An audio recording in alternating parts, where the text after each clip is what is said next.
está en Mañanas Blue. Ya son las 7 de la mañana, 11 minutos. En una reunión con un grupo de seminaristas italianos, el Papa León XIV defendió que el celibato es un carisma que debe reconocerse, protegerse y educarse. Para ello citó a su padre fundador, a San Agustín. La verdad, yo estoy de acuerdo que es un don y que quienes lo tienen y lo reconocen deben vivirlo desde su relación personal con Dios. Pero creo que puede ser opcional y que no todo el que tiene vocación presbiteral tiene obligatoriamente que tener vocación celibataria. Sabemos por la historia que no siempre los presbíteros han sido célibes obligatoriamente. Si tú revisas, te das cuenta que esta condición para los sacerdotes católicos de rito latino fue consolidándose gradualmente en la historia. Fue en el siglo XII, con los concilios de Letrán y específicamente en el concilio de Trento, en el siglo XVI, donde se estableció como una norma obligatoria. Es decir, en la historia ha habido presbíteros católicos de rito latino casados. Entonces creo que esto nos lleva a entender que sí es posible vivir presbiteralmente y estar identificado con Cristo sin ser obligatoriamente célibe, ya que decir lo contrario sería negarle a los ordenados casados de siglos pasados su validez y su realización. Tengo que decir que para mí, teológicamente, no hay ninguna razón para negarle a personas que quieran ser célibes, que quieran no ser célibes, poder ejercer el presbiterado. Y creo que hoy, en pleno siglo XXI, sería un testimonio más profético y más efectivo una persona casada que tiene una sana familia y a la vez preside la comunidad de la fe. De hecho, hace unos meses visité a mi amigo Alberto Cutié, un antiguo presbítero católico romano y que ahora es católico anglicano, quien es párroco en Plantation, en la Florida, y preside con gran celo pastoral su parroquia y vive una sana y humana vida de pareja y de familia. Es decir, sí se puede. Creo que pastoralmente es incoherente hacerle comprender a los creyentes el valor de la vida familiar, de la vida de pareja, y a la vez decirles que quienes han decidido presidir la Eucaristía o vivir ministerialmente no pueden tener una vida de pareja. Conozco santos presbíteros célibes y también muchos casados que podrían vivir el llamado vocacional al presbiterado santamente. Oye, ¿cuántos jóvenes hoy se sienten llamados a ejercer el presbiterado y no lo pueden hacer porque ven en el celibato obligatorio un obstáculo? Los seminarios en Colombia cada vez están más vacíos y tristemente son muchas las comunidades que se quedan sin Eucaristía porque no hay un hombre célibe ordenado, cuando sí existen hombres casados que podrían ser ordenados y presidir la celebración, o mujeres extraordinarias que podrían vivir la fracción del pan como presbíteras. No creo que yo vuelva a ejercer si el celibato deja de ser obligatorio. Lo digo para que no crean que estoy hablando en términos personales.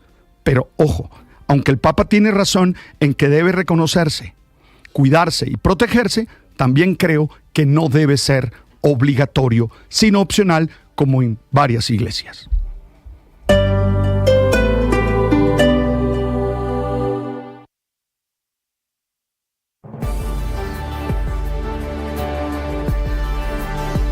Ahora usted puede opinar. ¿Qué es una buena noticia en medio de tantas emergencias? Gracias a los más de 2.100.000 personas que hoy posicionan a Blue nuevamente como la emisora número 1 de los colombianos. Es un gusto saludarlos. Gracias por escucharnos. Gracias por vernos. Esto es Blue, parte del juego. más que radio. Llegó la hora de fluir con el planeta. Y actuar para proteger las reservas de agua que nos quedan. Día a día podemos hacer algo para unirnos a la corriente del cuidado del agua. No es un chiste. Debemos cuidar el agua. Unirnos a la corriente de las acciones sostenibles hará la diferencia. Todos podemos ser protagonistas de esta gran historia. Cuidar el agua la corriente que nos une. Una campaña de Caracol Televisión, Blue Radio y La Calle.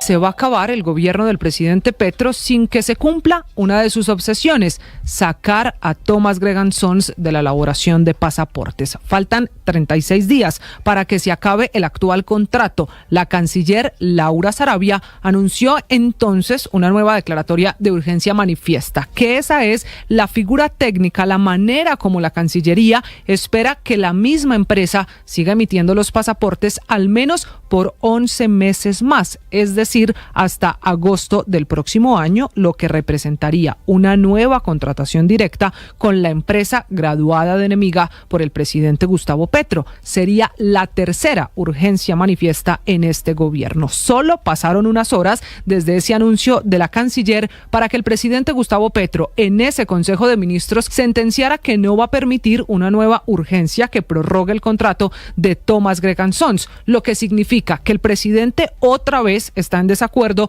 con su canciller de turno por el mismo tema. Primero fue Álvaro Leiva, que fue el que declaró desierta la licitación y ahí se declaró la primera urgencia manifiesta. Luego vino Luis Gilberto Murillo, que también tuvo que declarar urgencia manifiesta para contratar a Thomas Gregan Sons, y ahora es la canciller Laura Sarabia. En Bello, en Antioquia, sigue allí la muy grave emergencia por cuenta de la avalancha de una montaña que se derrumbó, se llevó 10 casas, mató a 10 personas. Hay otras 15 personas desaparecidas, con muy pocas posibilidades, desafortunadamente, de encontrarlas con vida en la medida en que se acercan autoridades e imágenes al lugar del siniestro, pocas posibilidades de que estén allí sobrevivientes. Hay más de 1.000 damnificados, gente que pasó la noche en canchas, en colegios, en albergues, en bibliotecas improvisadas, tanto de Bello como de Medellín, en donde están atendiendo toda la emergencia. Una emergencia que arrancó en una vereda, se llama Granizal, también tuvieron que evacuar otra que se llama Altos de Oriente, y después Manantiales, por razón por la cual se ha elevado a 1.000 damnificados por la montaña, sigue amenazando con derrumbarse. Alguien me pregunta, ¿cómo puedo ayudar a un amigo que está viviendo una situación difícil? La respuesta no es fácil, porque depende mucho del tipo de relación, depende mucho de la situación. Pero lo importante pasa por 3 acciones muy puntuales. La primera, estar presente, estar ahí, así sea para llorar con él o con ella, así sea simplemente para hacer silencio, pero hay que estar ahí. La segunda. La pasión y la afición en juego y los datos de lo último en deportes se lo presenta Mañanas Blue. Ya son las 7 de la mañana, 19 minutos, momento para hablar de deportes, momento para hablar de la finalísima del fútbol colombiano. Les decíamos, linda fiesta, fría noche, más de 35,000 aficionados en el Estadio El Campín de Bogotá, pero poco fútbol. El 0-0 entre Santa Fe y Medellín dejó en deuda esta apertura de la gran final en Colombia. Eso sí, el goleador Rodallega tuvo 2 remates directos en el primer tiempo y en la primera parte Londoño, en un impacto de media distancia, pero particularmente Brian León, en una pared fabulosa con Berrío, tuvo para abrir la cuenta en favor del poderoso de Antioquia. Una acción increíble que debió terminar en gol y no fue así. Y en el complemento, Berrío para el Medellín al palo, con un toquecito del arquero Mosquera Marmolejo, y Rodallega de media vuelta en el área, una acción que debió terminar en un lindo gol. Lo cierto es que la final en su primer capítulo ha quedado en ceros y la ida indudablemente plantea una final abierta el próximo domingo 29 de junio en el Atanasio Girardot. Será a las 6 de la tarde. Mientras unos piensan en la vuelta olímpica, otros en sus nuevos técnicos. El último en anunciar nuevo entrenador es el América de Cali. Atentos, Gabriel Raimondi, argentino, fue defensa, jugó en el Perugia y en el Pisa en Italia, fue asistente técnico de Uruguay en el Mundial de Qatar 2022, el técnico era Diego Alonso, así que con esa experiencia, aparte de haber trabajado en el fútbol griego, en el Panathinaikos, también en España con el Sevilla como asistente, en Italia con el Bologna, llega un hombre con rodaje internacional, sobre todo con gran huella europea en el fútbol de Italia. Colombia. Y en el Mundial de Clubes, Flamengo empató con Los Ángeles FC. El colombiano Eddie Segura fue titular del conjunto norteamericano. Chelsea goleó 3-0 a la Esperanza de Túnez. Flamengo y Chelsea avanzan. Mientras que el Oakland City consiguió un valiosísimo, por lo menos un histórico empate frente al Boca Juniors. Les contábamos, marcó el gol del Oakland Christian Gray. No el de la película, aunque parece de película lo que pasó en la cancha. Maestro de escuela, fue el autor del gol ante un cobro del colombiano Gerson Lagos. Su profesión, barbero. Así que entre un barbero y un maestro lograron marcar para igualar 1-1 frente a Boca. Hay intensas burlas en Argentina, en el continente. Producto de este resultado, Boca quedó eliminado de los octavos de final. Benfica ganó 1-0 al Bayern Múnich. Benfica y Bayern avanzan en esta instancia. Hoy, en el Mundial de Clubes, también habrá actividad. Bueno, pero antes, los octavos de final ya tienen llaves armadas. Benfica-Chelsea, Flamengo-Bayern Múnich, Palmeiras frente al Botafogo y el Paris Saint-Germain frente al Inter de Milán. Hoy en el plato mundialista, Borussia Dortmund frente al Ulsan, el Mamelodi Sundowns de Sudáfrica ante el Fluminense de la gran estrella del mundial, el colombiano John Arias, el Inter de Milán frente al River Plate, vaya duelo, y el Urawa Reds de Japón frente al Monterrey mexicano, también con colombianos, Estefan Medina y por supuesto Nelson de Osa. Los deportes a esta hora en Mañanas Blue. Estás escuchando Radio. Nueva línea con...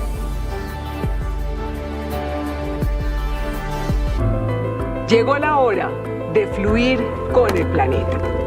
Y actuar para proteger las reservas de agua que nos quedan. Día a día podemos hacer algo para unirnos a la corriente del cuidado del agua. No es un chiste. Debemos cuidar el agua. Unirnos a la corriente de las acciones sostenibles hará la diferencia. Todos podemos ser protagonistas de esta gran historia. Cuidar el agua, la corriente que nos une. Una campaña de Caracol Televisión, Blue Radio y La Calle. Se va a acabar el gobierno del presidente Petro sin que se cumpla una de sus obsesiones, sacar a Thomas Gregan Sons de la elaboración de pasaportes. Faltan 36 días para que se acabe el actual contrato. La canciller Laura Sarabia anunció entonces una nueva declaratoria de urgencia manifiesta, que esa es la figura técnica, la manera como la Cancillería espera que la misma empresa siga emitiendo los pasaportes al menos por 11 meses más, es decir, hasta agosto del próximo año, lo que representaría una nueva contratación directa con la empresa graduada de enemiga por el presidente Gustavo Petro. Sería la tercera urgencia manifiesta en este gobierno. Solo pasaron 7 de la mañana, 24 minutos. Atención, esta mañana el ministro de Defensa, el general Pedro Sánchez, alerta porque en el Plateado, en el departamento del Cauca, volvería a pasar, podría volver a pasar lo que sucedió con el secuestro de 57 militares el pasado fin de semana. Dice el ministro que tienen alertas sobre una posible actuación violenta contra la fuerza pública allí en el Cañón del Micay, aunque hay un compromiso con la legalidad y la paz como vía para la transformación del territorio. Señor ministro de Defensa Pedro Sánchez, ministro, bienvenido, buenos días. Néstor, buenos días y buenos días a toda Colombia, y también quiero aprovechar para solidarizarme con las víctimas de Bello, Antioquia, de esta tragedia natural en la cual hay miembros de nuestras fuerzas militares, la Policía Nacional y voluntarios de la Defensa Civil, tratando de hacer milagro, porque lo más cercano a crear una vida es salvarla. Tengo entendido que allí hay, la verdad, pocas posibilidades de que las personas 15 desaparecidos ministros sean encontrados con vida, es decir, ¿están sepultados por la montaña? Sí, esa es la información que tenemos, pero nosotros persistimos para rescatarlos. Vale. Ministro, es cierto, se merecen todo el reconocimiento sus hombres. ¿Qué es lo que está pasando, señor ministro, en el departamento del Cauca, que esta madrugada usted vuelve a poner este mensaje? ¿Están intentando repetir los disidentes de las FARC lo mismo del fin de semana? Sí, el desespero de los criminales que allá delinquen, que es del cartel de la estructura Carlos Patiño, de las disidencias de Mordisco, al ver que han perdido demasiado territorio y que la principal amenaza que ellos tienen es la inversión social, han optado por amenazar a la población diciéndoles: les siembro su campo, su cultivo con minas, o lo desplazo aquí a esta región, o me le llevo a su hija o a su hijo al grupo criminal, o me salen aquí a atacar a la fuerza pública. Y esto obedece en parte a la acción que hicimos el día lunes, en el cual rescatamos a nuestros militares, 57 militares que se encontraban secuestrados, y muchos dirán, pero si tenían armas. Lo que pasa es que inhabilitaron el uso de las armas estos bandidos al emplear escudos humanos. Los militares no le disparan, los policías no le disparan a civiles. Entonces cuando le colocan a un militar, a un soldado, que lo presionan y le colocan un niño, una mujer, un civil, pero detrás de él otro criminal con una pistola amenazando a esas personas, pues es muy complejo emplear la fuerza legítima del Estado, las armas en esas circunstancias. En ese rescate que hicimos, y pues fue rescate porque ya habíamos interactuado con la Defensoría del Pueblo, personalmente lo hice con la defensora, de que intercediera para que liberara a nuestros militares, y también hablamos con organismos internacionales, pero ante la negativa de esas personas de soltar a nuestros militares optamos por un rescate en el cual se tomaron riesgos prudentes. No se hizo un solo disparo por parte de la fuerza pública y capturamos a 35 personas. Fueron llevadas a Popayán, 16 de ellas fueron judicializadas o fueron vinculadas al proceso, 13 adultos, 3 menores, pero en horas de la noche la Fiscalía anoche determinó que no habían suficientes méritos para llevarlos ante el juez y por ende que pagaran prisión, en la cual un secuestro extorsivo da hasta 40 años de cárcel. Entonces, frente a esta acción... Perdóneme, ministro, de los 35 capturados, me dijo 35, ¿verdad? Sí, señor. ¿Todos quedaron en libertad? Sí, todos, pero esos 35, 16 sí fueron vinculados al proceso.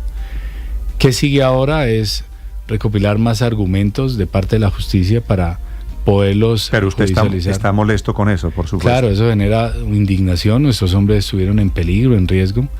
Los transportaron desde el cañón del Micay, ese es un cañón que tiene 190 kilómetros de extensión. En la zona donde se encuentran es el punto nodal más estratégico de ese cañón, que es el Plateado, y de ahí lo llevaron por unas trochas, un cañón supremamente cerrado, con lluvia, en área donde tiene una alta influencia de coerción estos grupos sobre la población, y los expusieron a un grave riesgo. Nuestros hombres estuvieron en peligro.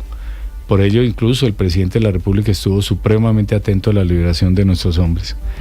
Frente a ese avance de nuestra fuerza pública, pues el desespero, más que una muestra de fortaleza de estos criminales, es una muestra de debilidad, es secuestrar, es utilizar a la población civil, es infiltrarse dentro de ella e incluso hacer atentados terroristas como los que tuvimos recientemente, que es una nueva muestra de debilidad, no de fortaleza. Sí, ministro, ¿y qué explicación tiene la Fiscalía para no haberlos mantenido detenidos a esas personas? La información... Es decir, porque son personas o cómplices o integrantes disidentes de las FARC, ¿o no? Que sean integrantes de esa estructura criminal hace parte del proceso investigativo, pero sí genera impotencia, sí genera indignación que no se ha podido llevar a esas personas a la cárcel, pero pues la Fiscalía General de la Nación es la que tendrá los argumentos jurídicos y es la que debe hablar al respecto.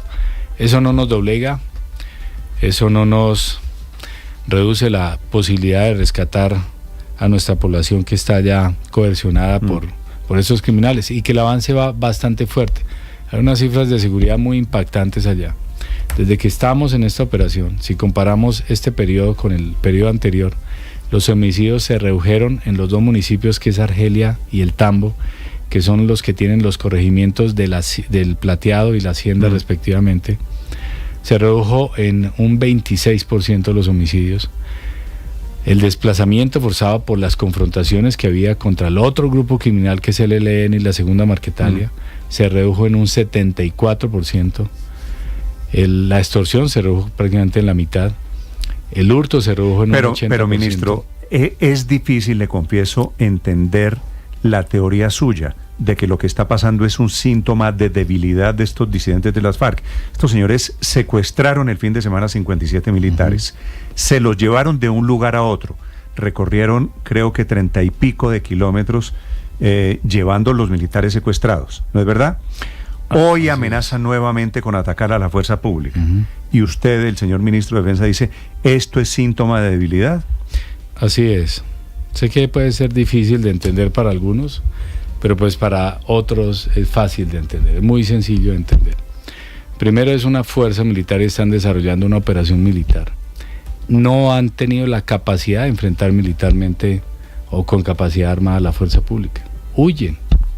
Entonces, por ejemplo, alias Kevin, que es el cabecilla principal de este cartel, antes mostraba sus armas con hombres armados, pasando por ahí. Ahora está escondido, de civil, asustado, con pistola, borracho, desesperado, se mueve en la noche, en la lluvia. O sea, una capacidad militar que uno encuentra ahí, o una capacidad armada, porque no son militares, una capacidad armada criminal organizada que encuentra ahí como la veíamos hace un año, no existe en este momento. Están desmantelados, están desesperados, que han optado por una asimetría de empleo de fuerza, y es cómo podemos anular el empleo de la fuerza militar, de esas armas que tienen los soldados, pues obligando a los más débiles, a los más vulnerables, amenazando a las personas.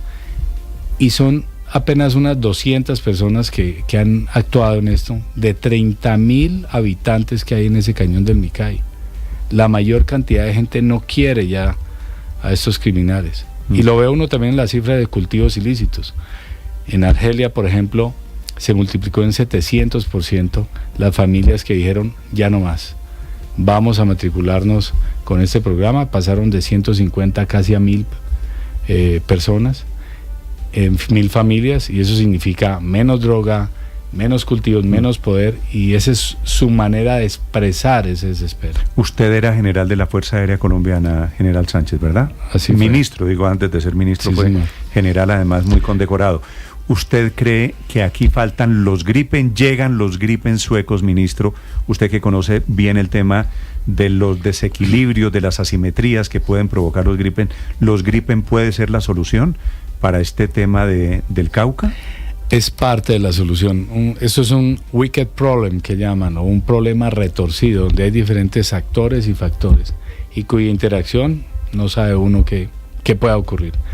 Antes, cuando uno atacaba un cartel, un campamento de este grupo criminal, encontraba cartillas de las FARC, el grupo narcoterrorista que tanto daño le hizo a Colombia. Ahora encuentra son botellas de aguardiente, son carteles del narcotráfico. Entonces es muy complejo, es muy difícil, y si hay una cultura y la legalidad alrededor de ello, pues es muy complejo. Se requiere esa estrategia 30% militar y policial y 70% de acción unificada. ¿En qué va lo de los Gripen finalmente con el gobierno sueco? A eso iba. Entonces la solución del plateado no es netamente con los Gripen, pero sí dan una capacidad enorme para llegar a cualquier lugar del país. En este momento los CAFIR, por ejemplo, en las operaciones que hemos hecho contra Mordisco, o si las desplazáramos a San Andrés, tenemos que utilizar la aeronave de reabastecimiento en vuelo. Estas aeronaves ya permiten llegar a cualquier lugar y ser empleadas como los 3 bombardeos que hemos hecho contra el Clan del Golfo en este año. Esa aeronave llega muy seguramente este año para una demostración en la Feria Aeronáutica en Río Negro, ahorita en julio. ¿Lo traen de dónde? Vienen de Brasil. ¿Los van a fabricar finalmente en Brasil? No. Los van a fabricar en Suecia, muy seguramente. Eso hace parte de la negociación que estamos haciendo, pero nos traen aviones. Es que ya como tienen nuevos. fábrica en Brasil, Sí. estaban en el dilema de dónde los traían. Sí, vienen nuevos, vienen fábricas SAP. Ya el lugar, pues ya nos lo dirán en el proceso de contratación que tengamos. Pero vamos a tener 2 aviones Gripen y un KC 390 de la Fuerza Aérea Brasilera aquí en Colombia. ¿Cuántos Gripen en total estamos comprando, ministro? Estamos entre 16 y 24, dependiendo. ¿Todavía no se sabe? No, cuando sepamos el marco de gasto a mediano plazo, ya sabremos, que muy seguramente será en julio 15 que ya se defina eso. Sí. Y es una solución, vienen nuevos, es una solución de medio siglo. O sea, en 45, 50 años estarán pensando los colombianos qué avión va a reemplazar esto. Y el mundo nos ha mostrado que la primera opción para defender un país frente a una amenaza externa es la aviación. Es la aviación, Sí. es el poder. Ministro, ¿ya está definido el presupuesto? ¿Cuánta plata va a pagar Colombia por los Gripen? Son 16.5 billones que costarían estas aeronaves. Algunos dirán... Estamos hablando mal contados, $4.000 millones. Sí, aproximadamente. Okay. 4 billones de dólares aproximadamente. Y es una capacidad que es dual, no solamente sirve para solucionar el conflicto interno, sino también para ser disuasivo frente a lo externo. Ministro, ¿qué falta para la firma? Porque ustedes ya han anunciado el presupuesto, la decisión de desembolsar esos millones en dólares, pero ¿qué falta para que se firme el contrato? Que confirmen la plata, que aprueben el marco de gasto a mediano plazo, es decir, bueno, vamos a pagar aquí, allá, en estos años, y ya con eso ya tenemos, digamos, el soporte de que aquí está la plata. ¿Y la plata está garantizada, ministro? Sí, claro. Esto no afecta a los programas de gobierno, no afecta a los programas sociales, se maneja con vigencias futuras que se pagan durante los siguientes años. Hay una probabilidad de financiamiento de que durante los primeros 8 años no cobren o no sea necesario pagar y libre de algunos intereses. Sin embargo, el gobierno nacional ha decidido, y es muy buena paga, el gobierno nacional quiero comenzar a pagar ya. ¿Y esto es contratación directa, es licitación? ¿Cómo es el tema con los Gripen, ministro? Aquí hay que tener dos conceptos, uno el geopolítico y otro el tema contractual. Uno no le compra a alguien que le pueda hacer una amenaza a futuro o afecte los intereses de Colombia, entonces se decide en términos geopolíticos y se decidió una aeronave del hemisferio occidental. Y por otro lado es un elemento de seguridad. Eso no significa que no se valoren todas las opciones, que valoramos las opciones de Estados Unidos, de Francia, de España también, incluso nos llegó una opción coreana, y después de ello un comité técnico que haya décadas trabajando en esto, pues decidió cuál era, y es una contratación directa en la cual interviene de gobierno a gobierno porque son temas de capacidades estratégicas de seguridad. Ministro, con la llegada de estos aviones, ¿usted cree que la única opción para recuperar el cañón del Micay es a través de bombardeos? No, lo he repetido muchas veces. Esto requiere una acción integral, una acción unificada. Si la guerra es un conflicto social, la solución no es solamente con las armas. De allí que el 70% debe ser la inversión social. Y nosotros, por ejemplo, participamos en la construcción de vías, que nos asesinaron incluso a 6 militares que estaban llevando ese puente que habían volado, entre la Hacienda y el Plateado. Pero también ha llegado salud y colocaron allá un hospital de campaña, que muchos se burlaron porque eran unas carpas, pero no sabían que adentro estaba dotado para especialistas, para salvar vidas, para atender graves enfermedades. Temas de educación también están avanzando, temas de sustitución de cultivos ilícitos, que ya lo mencioné, están avanzando. Aquí la solución es una transformación social y cultural, y de nada vale hacer vías también, construir escuelas, si no cambia la cultura. Es el ministro de Defensa, Pedro Sánchez, que muy amablemente nos visita esta mañana, entre otras cosas, no con buenas noticias, con la posibilidad de otro ataque a militares en el departamento del Cauca. Sí. Felipe, la última pregunta para el ministro. Sí, ministro, los colombianos lo hemos a usted visto 35, 36 años combatiendo la delincuencia. ¿Qué sintió el sábado en una tarima rodeado de delincuentes? Gracias, Felipe. Ese evento, en el cual hace parte de la Ley de Paz Total, tiene un marco regulatorio y que fue organizado por la Oficina del Comisionado para la Paz, que incluía que fuera público, con integrantes del gobierno nacional, todos los ministros, incluso había del Poder Legislativo, habían senadores, representantes de las víctimas y voceros de esos grupos criminales que tanto daño le han dado. Presos, no estaban en libertad. Pues de alguna manera ese encuentro, cuando llegué al sitio, pues sentí un poco de indignación, pero también por otro lado veía que hace parte de los procesos que el gobierno nacional ha decidido adelantar Yo no soy quien negocio eso. Como ministro de Defensa Nacional, la misión la tengo muy clara, y nuestros hombres también la tienen muy clara. He entregado la bandera de Colombia a familias de militares y policías que han muerto defendiendo a colombianos que tal vez no le den las gracias, incluso la de mi hermano que murió defendiendo a colombianos. Pues genera de alguna manera un impacto que uno dice, ¿qué hacen estos hombres acá? Pero hay que entender que es un marco que desarrolla el gobierno nacional, y mi labor como ministro de Defensa es darles un mensaje supremamente muy claro, y eso quiero que por favor lo tengan muy presente. El Ministerio de Defensa no está para negociar, está para aplicar la ley. Y a estos grupos criminales, a estas bandas de Medellín, a cualquier banda criminal, a cualquier grupo criminal, o se desmovilizan y se someten a la justicia y al marco legal que le ha dado el gobierno nacional a través de todas las gestiones que haya hecho, o van a ser capturados o abatidos si se oponen con resistencia letal. No vamos a tener duda en aplicar todo el peso de la ley. A las familias que pueden sentir también de alguna manera una indignación, porque lo he escuchado en algunos medios, sepan que corresponde a un proceso que está adelantando el gobierno nacional, pero como Ministerio de Defensa Nacional a mí me compete hacer cumplir la ley, y no vamos a descansar hasta recuperar la seguridad de nuestro territorio. Sí, no sabíamos, o yo por lo menos no sabía lo de su hermano, ministro. Y usted habla de criminales y cambió el tono de la voz cuando se refirió a estos tipos. Perdóneme, Felipe, yo le pregunto al ministro, ¿cuál es la historia de su hermano, ministro, que usted la relaciona con esto? Gracias. Fue teniente coronel de la FAC, ingresó 2 años después de yo estar en la escuela, y en una misión que despegó desde Barranquilla hacia el 9 Paramillo se despidió de su hija de 4 años y le dijo: voy a cumplir la misión. Cuando regrese vamos a seguir jugando golosa. Nunca volvió. Mi madre, año y medio después, murió prácticamente de pena moral.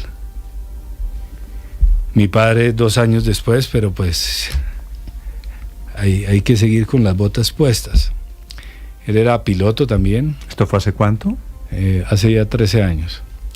Era piloto, iba de pasajero, era el oficial de inteligencia, y murieron 13 colombianos allá. ¿También de la Fuerza Aérea? Sí, señor. Y tuve otro hermano que también estuvo en la Armada. ¿Y quién los mató a su hermano? No, fue un accidente desafortunado. Habían despegado al área de operaciones, iban ya en la ejecución de la operación, pero ocurrió un trágico accidente y murieron todos. O sea, usted conoce, es lo que me quiere decir, ministro, el dolor de las víctimas en este país. Claro, pues yo estuve en el campo de combate, o sea, no estuve ahí detrás de otro lugar ahí hablando, criticando, no. Estuve directamente allá. El disparo más cerca que me pegó fue en la pierna derecha, en el Catatumbo, en Filogringo. Ministro, para volver a la pregunta de Felipe, usted cuando se dio cuenta en la tarima el sábado que estaba al lado de estos delincuentes. Sí, así es. ¿Usted en algún momento, me dice con indignación en ese momento, pensó en bajarse? No, ese es un programa del gobierno nacional. El presidente de la República estaba presidiéndolo y era el acompañamiento de todos los ministros a ese evento del gobierno nacional. Mi labor como ministerio es acompañar ese evento, pero también dejo claro, mi labor no es negociar con estos criminales que están ahí. Claro, y no solamente he visto a este tipo de criminales, uno podría ver otro hecho. Por ejemplo, me encontré hace unos meses al comandante, a quien fue el comandante de ese grupo narcocriminal de las disidencias de la FARC, de la estructura 33 en el Catatumbo, y ya hacía parte del proceso de paz, ya fue firmante de paz y está en este lado, y me lo encontré y le dije: muy seguramente usted fue el que me disparó, o alguno de su grupo el que me disparó, incluso casi me mata. ¿Y qué le dijo? Dije, muy seguramente era un tiempo de conflicto. Le dije, sí, pero ya ha pasado las cosas, la democracia permite eso. Y nos saludamos, nos dimos la mano y continuamente estamos hablando y estamos interactuando. Yo respeto eso. El señor presidente de la República viene de un grupo que atacó a la democracia, que atacó al país.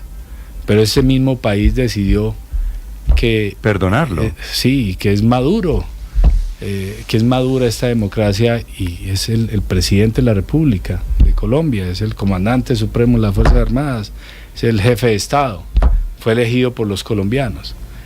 Y no porque hubiera participado allá no hay que cumplir y respetar la voluntad del pueblo colombiano. Lo mismo pasa acá, puede generar alguna indignación, lo mismo pudo haber pasado con la elección, etcétera, pero eso es lo que permite la democracia y nosotros somos cumplidores de la Constitución y la ley. Ministro, usted los califica, y ya lo he dicho en varias oportunidades, de criminales, pero el comandante en jefe de las fuerzas militares dice que no lo son, que son personas en rehabilitación. Presos en rehabilitación, fue que dijo anoche. Presos en rehabilitación. ¿Cuál es su opinión al respecto? El señor presidente hizo esa aclaración, pero también dejó claro que si siguen delinquiendo, pues son criminales. Y la información que tengo es que algunos de ellos siguen delinquiendo. Entonces, por eso me refiero a que son criminales, siguen cometiendo delitos. El presidente anoche en el Consejo de Ministros dijo, mándelos a una fragata incluso, mándelos allá a un buque, o sea, alejados allá, enciérrelos en la cárcel de máxima seguridad. Ayer estábamos en el Consejo de Seguridad, previo al Consejo de Ministros, estuvimos durante 2 horas analizando todos estos temas de seguridad y él es muy claro en lo que es legal y en lo que es ilegal, pero también tiene una convicción que la ha manifestado de que la paz es posible a través de la transformación social del territorio. Aquí hay unas cifras que pueden haber pasado un poco desapercibidas. La tasa de homicidios en Colombia cerró el año pasado con 25.4 homicidios por cada 100.000 habitantes. Medellín se acerca a 10 homicidios por cada 100.000 habitantes. Tiene la tasa de homicidios más baja durante los últimos 40 años. Está avanzando y lo que se quiere acá es lograr reducirlo a casi cero y prácticamente a veces uno lo que encuentra ya es muertes por intolerancia como la que ocurrió con Sara. Ministro, gracias por acompañarnos esta mañana, como siempre es muy grato verlo. No, señor, a usted muy amable, muchas gracias por todo y muchas gracias por acompañar a esos militares y a esos policías que son colombianos, que visten el uniforme de una institución para defendernos, que puede ser que veamos un poco el panorama en algunos casos difícil, oscuro, pero no es imposible de salir adelante. Hemos tenido épocas más oscuras, más críticas, y cuando atacan a un militar o a un policía están atacando a una institución, están también violando los derechos humanos de ellos y están atacando por ende a un Estado, y el Estado no se doblega ante criminales. Pedro Sánchez es el ministro de Defensa de Colombia esta mañana en Blue Radio. Son las 7:49. Ministro, feliz día. Gracias, un feliz día a todos. Gracias por acompañarnos esta mañana. 11 minutos para las 8. Estás escuchando Blue Radio. Alguien me pregunta, ¿cómo puedo ayudar a un amigo que está viviendo una situación difícil? La respuesta no es fácil, porque depende mucho del tipo de relación, depende mucho de la situación. Pero lo importante pasa por 3 acciones muy puntuales. La primera, estar presente, estar ahí, así sea para llorar con él o con ella, así sea simplemente para hacer silencio, pero hay que estar ahí. La segunda, ayudar a que esa persona viva en la realidad, que no vaya a salirse de las condiciones y de las características reales, porque a veces por los problemas terminamos en mundos que no existen. Y la tercera, tener acciones claras de cómo puedo ayudar. No, yo puedo hablar con tal persona, yo puedo hacer esto, yo puedo hacer aquello. Ese es el camino.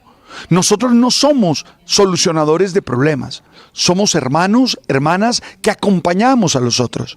Y claro, siempre teniendo la mejor actitud, siempre confiando y creyendo que todo va a estar bien. Tú sabes.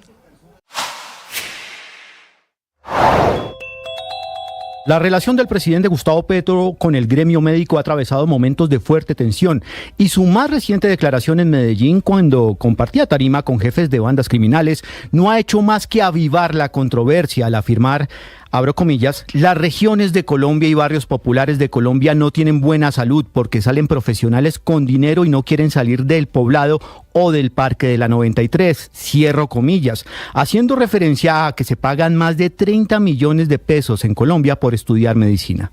Al presidente Petro se le olvida que el valor de un semestre de medicina en una universidad pública en Colombia varía según la institución y el estrato socioeconómico del estudiante, ya que en muchas universidades públicas aplican un sistema de matrícula diferencial. La respuesta no se hizo esperar. En redes sociales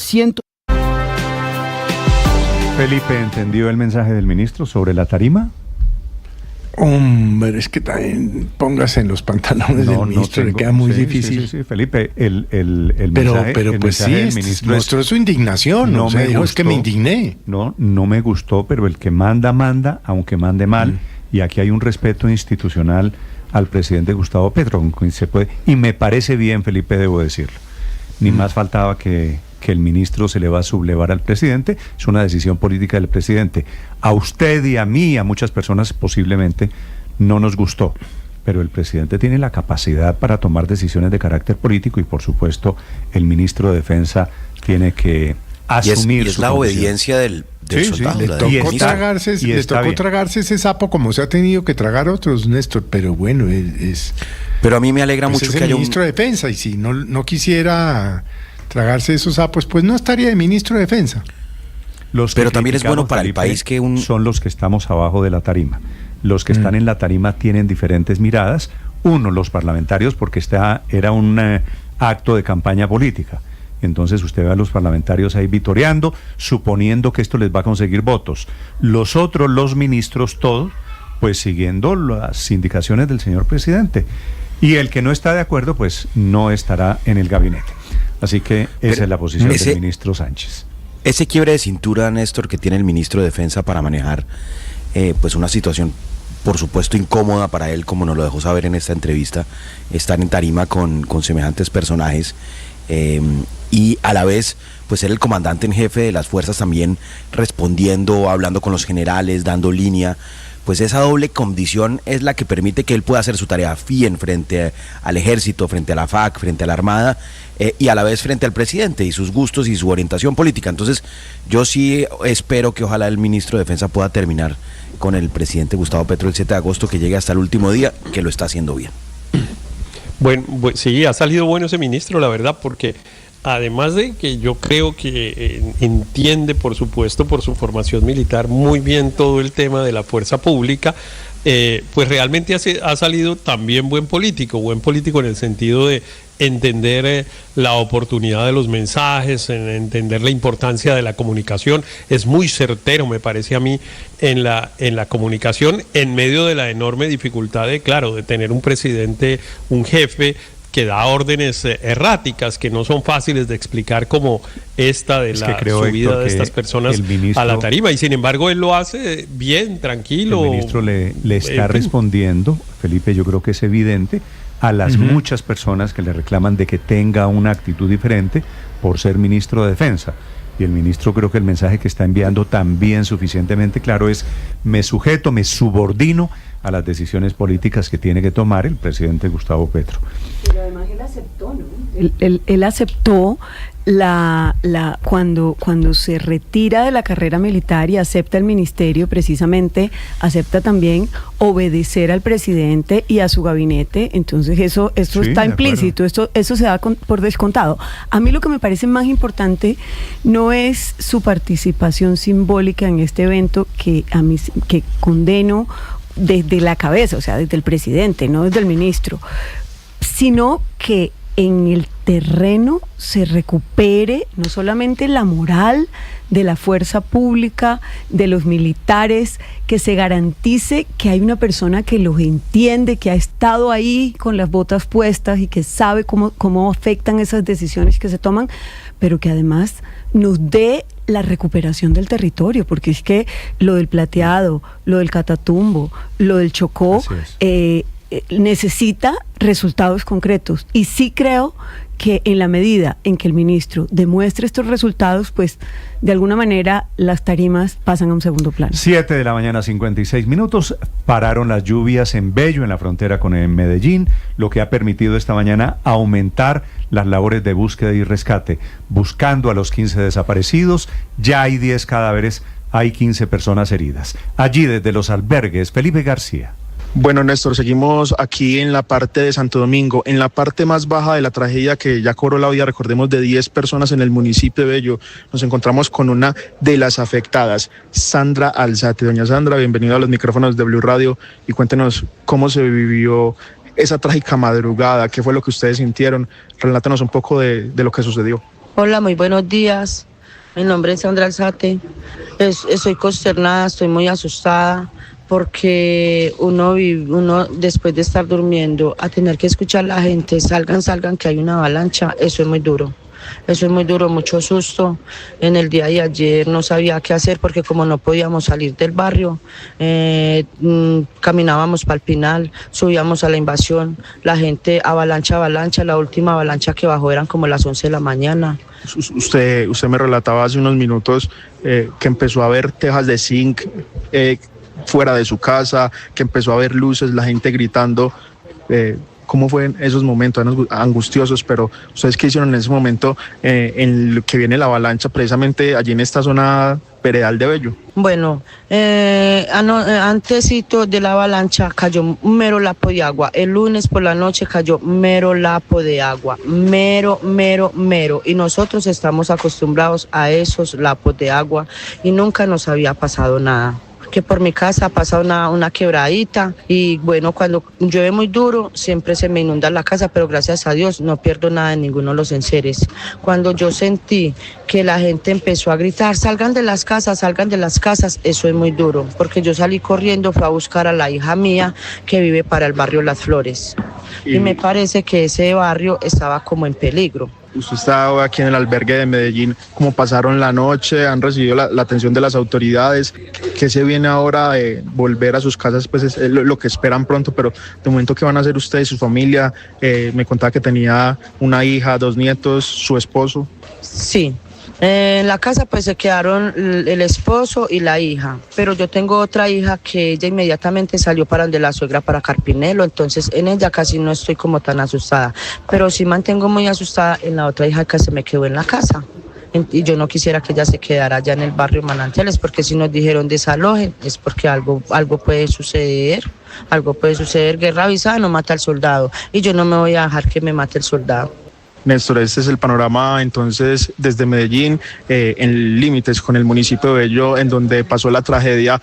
Recordemos, más de 1.000 personas damnificadas, 15 desaparecidos y 15 heridos. Seguimos entonces aquí en el lugar, en el nororiente de la capital de Antioquia.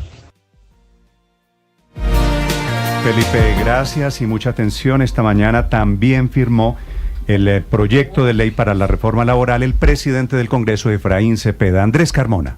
Néstor, buenos días, así es, y fue solo hasta la madrugada de hoy que tanto el senador Efraín Cepeda como el secretario Diego González pudieron firmar este documento, a pesar de que desde el sábado el presidente Petro, en el polémico acto con cabecillas de bandas criminales en la Plaza de la Alpujarra de Medellín, lo acusó de no querer firmar la reforma laboral. Escuchemos. Quería firmarla aquí en este escritorio, pero por norma tiene que ser firmada por los presidentes de Cámara y Senado. El de Cámara estaba listo, pero Efraín Cepeda se nos voló y no firmó. Y entonces no puedo firmarla hoy, en este momento. Pero es obligatorio, así que apenas firme y se publique, la reforma laboral empieza a regir. Pero Néstor, ¿cuál es la verdad de lo ocurrido?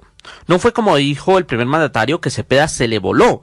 Desde el mismo sábado el jefe del legislativo le dejó claro a través de sus redes sociales que como el texto tuvo origen en la Cámara, debía firmarlo primero el presidente de esa corporación, el verde petrista Jaime Raúl Salamanca, hecho que solo ocurrió ayer a las 3:04 de la tarde, según la publicación hecha por el propio representante en la red social X. Y fue durante la tarde y la noche que tampoco se pudo firmar el documento en el Senado porque faltó otra firma, la del secretario de la Cámara Jaime Luis Lacutir, y por eso hasta hace pocos minutos se dio esta firma en el Senado, que es necesaria y requisito legal para que el presidente Petro pueda sancionar y promulgar la reforma laboral, como espera hacerlo hoy a partir de las 12 del día en la Casa Museo Quinta de Bolívar en el centro de Bogotá. Néstor.